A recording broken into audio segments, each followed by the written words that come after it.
네, 안녕하세요. 간세사 1차 무역 영어를 담당하는 최다희 간세사입니다. 네, 오늘은 오리엔테이션 시간인데요. 제가 말씀드리고 싶은 거는 크게 세 가지가 있습니다. 첫 번째로는 무역 영어 시험을 이제 고득점 받아야 되는 이유. 그 다음에 두 번째로는 무역 영어 시험에 대한 편견에 대한 내용들. 그리고 세 번째로는 어떻게 하면 단기간에 고득점을 합격할 수 있는지에 대해서 세 가지로 이제 준비를 해봤습니다.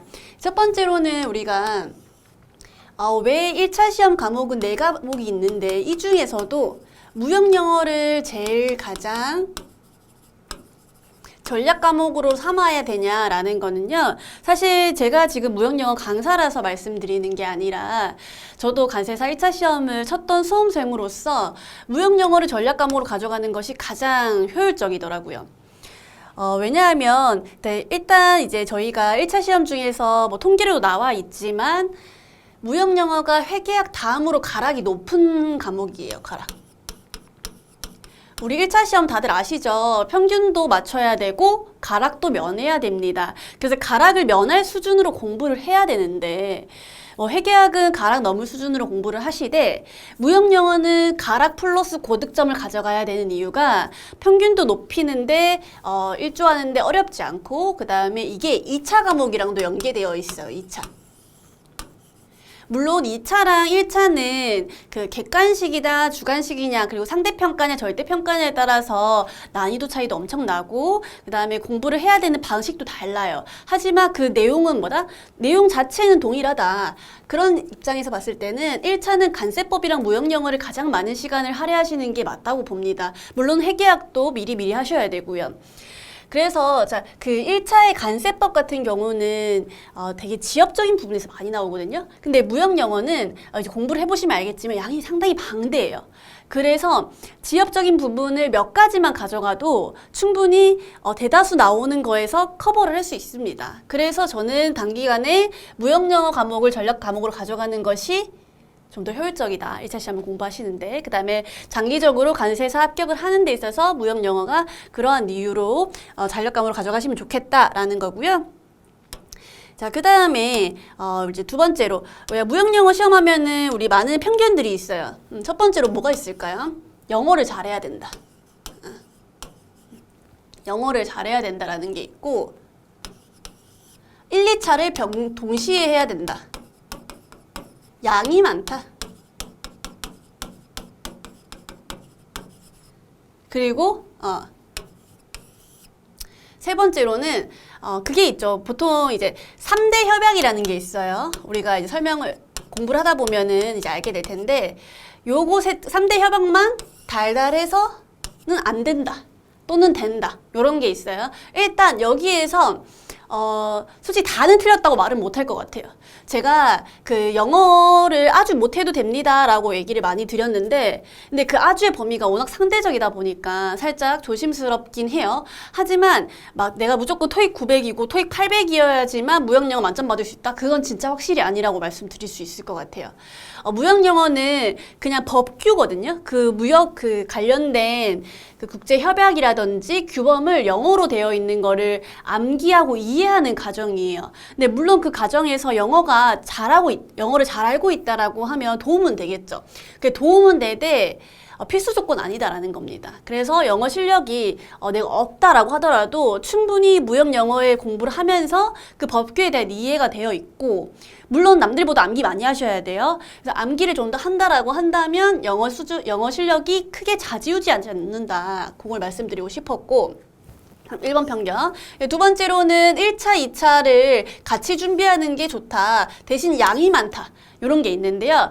저는 개인적으로는 이제 간세법이나 뭐 무역 영어 둘 다 이제 공부를 하면 할수록 공부를 해야 될 게 많구나라는 거를 깨달으실 거예요. 특히 무역 영어는 그 2차를 가게 되면 무역실무, 대외무역법, 외환거래법 하다 보면 와, 이걸 언제 다 하지? 라는 생각이 들어요. 그 무역 전공자들도 물론 깊이 있게 공부를 하시는 분들도 계시겠지만 일반적으로 대학 수준에서 배웠다라고 한다면 뭐 하나하나 암기를 다 해서 외우시지 않으신 분들도 있을 거라고 생각이 든단 말이에요. 근데 우리 간세사 시험은 전체 법규를 다 외워야 되는 거잖아요. 그래서 하나의 법규만 해도 100조가 넘어가는 것들이 있는데 이거를 다 외워야 된다? 막막하실 거예요. 그래서 저는 만약에 지금 동차를 준비하시지 않는다라고 한다면 1차 먼저 하는 게 맞다라고 봐요. 그래서 양을 좀 최대한 줄이시고 1차에서 대신 이해를 많이 하세요. 그 다음에 2차를 가시면 조금 더 수월하다. 그래서 이런 양이 많다 또는 1, 2차를 같이 하는 게 효율적이다라는 편견에 대해서 지금 자기가 어떤 위치에 있느냐에 따라서 목표를 어떻게 잡느냐에 따라서 달라질 수 있다라고 말씀드리고 싶었고요. 세 번째로는 그 3대 협약만 보면 된다 또는 3대 협약만 봐서는 안 된다라는 요런 갈리는 의견이 있는데요. 사실 저는 둘 중에 고르라고 한다면 전자가 좀 더 가까워요. 3대 협약을 달달달 외우는 게 좀 더 도움이 된다. 대신 요즘에 이제 시험의 트렌드를 보면 3대 협약만 해서는 사실 가락을 간신히 면한다? 그런 수준이기 때문에 3대 협약 플러스 운송보험, 그 다음에 이제 결제 파트에 대한 것들, 그 다음에 기본적인 무역 거래와 관련해서 부수적인 내용들 아셔야 되거든요. 계약 조항이라든지 그런 거 정도는 기본적으로 3대 협약보다 비중은 낮게 가져가되 공부를 반드시 하셔야 된다라는 걸 말씀드리고 싶었어요.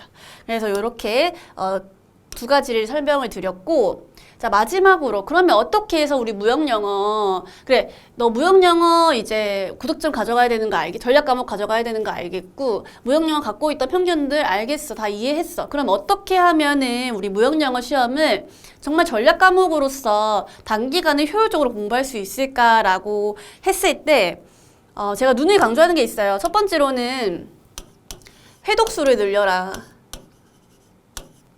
만약에 시간이 없다 라고 하시면 시간이 없으면 꼼꼼하게 볼 생각을 하지 마세요. 그냥 해독수를 늘리시는데 먼저 이제 포커스를 맞추세요. 그다음에 두 번째로는 이 시험은 영어 시험이 아니다. 틀린 그림 찾기 시험이다. 그리고 세 번째로는 사실 간세사 시험에서 저는 1차 시험 같은 경우는 특히 무역 영어는 그런 부분이 있어요. 살짝 문제은행식, 그러니까 빈출되는 것들이 좀 자주 나오는 게 있어요. 빈출 위주로 먼저 선행 공부하자.